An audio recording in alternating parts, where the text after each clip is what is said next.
Hello friends, welcome back to my YouTube channel কর্মসংস্থান online. তো বন্ধুরা, যথারীতি কলকাতা পুলিশ এসআইয়ের এক্সাম ডেট নিয়ে অর্থাৎ 28শে জানুয়ারি এক্সাম হবে, এরকম একটা ভাইরাল নোটিশ বেরিয়েছে, ভাইরাল হয়েছে। তো স্ক্রিনে তোমরা দেখতে পাচ্ছ আহ, এই নোটিশটি, ভাইরাল যেটা নোটিশ। তো দেখো, এটা অনেকটা আপসা আছে নোটিশটা, ঠিক আছে।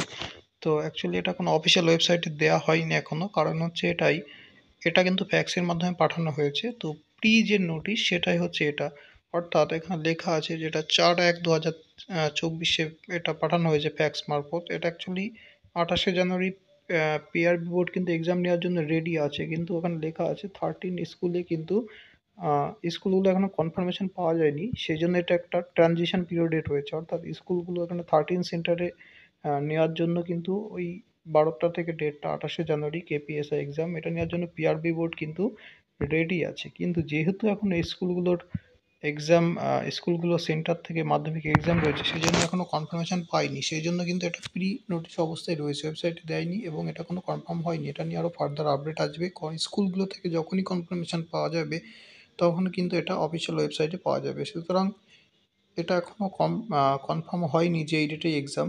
পিআরবি চেষ্টা করবে এটা নিয়ে নেওয়ার এক্সামটা এই ডেটে, যেহেতু এরপরে আর নেওয়া যাবে না। মাধ্যমিকের এক্সাম পড়বে ফেব্রুয়ারিতে এবং তারপরে ইলেকশন, মানে অনেক লেট হয়ে যাবে, 2 মাসের, হয়তো 1.5-2 মাসের গ্যাপ পড়বে।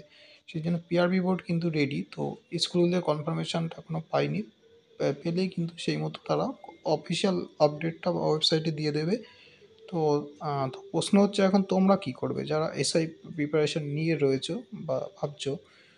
তো এক্সাম ডেটটা ক্লিয়ার হলে কিন্তু পড়াশোনার রিদিমটা অনেক হাই থাকে এবং কোনো কনফিউশন থাকে না। বর্তমানে এটা নিয়ে কিন্তু একটু ডাইলেমা থাকে। তো তোমাদের এখন করণীয় এটাই।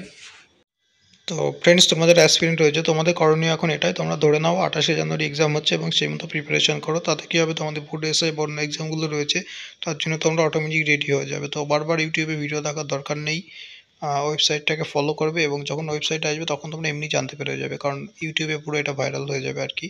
তো এটা নিয়ে পড়াশোনা ডিস্টার্ব হচ্ছে, এর জন্য এটা করে লাভ নেই। তোমরা অফিসিয়াল ইয়েতে যাবে, অফিসিয়াল ওয়েবসাইটে চোখ রাখবে এবং ইউটিউবের নোটিফিকেশনগুলো অন করে রাখবে, ঠিক আছে। তো অফিসিয়াল বিজ্ঞপ্তি বার হলে কিন্তু মানে চ্যানেলে পুরো প্রচুর প্রচুর চ্যানেল এগুলো আপডেট দেবে, বা টেলিগ্রাম চ্যানেলে তোমরা নোটিফিকেশানটা দেখে রাখো। তোমরা আপাতত 28শে জানুয়ারি ধরে একদম ফুল কদমে প্রস্তুতি নিয়ে নাও। যদি হয় তো ভালো, নাহলে পড়াশোনাটা কিন্তু অন্য কাজে লেগে যাবে, এটাকে নষ্ট করো না। Thanks for watching.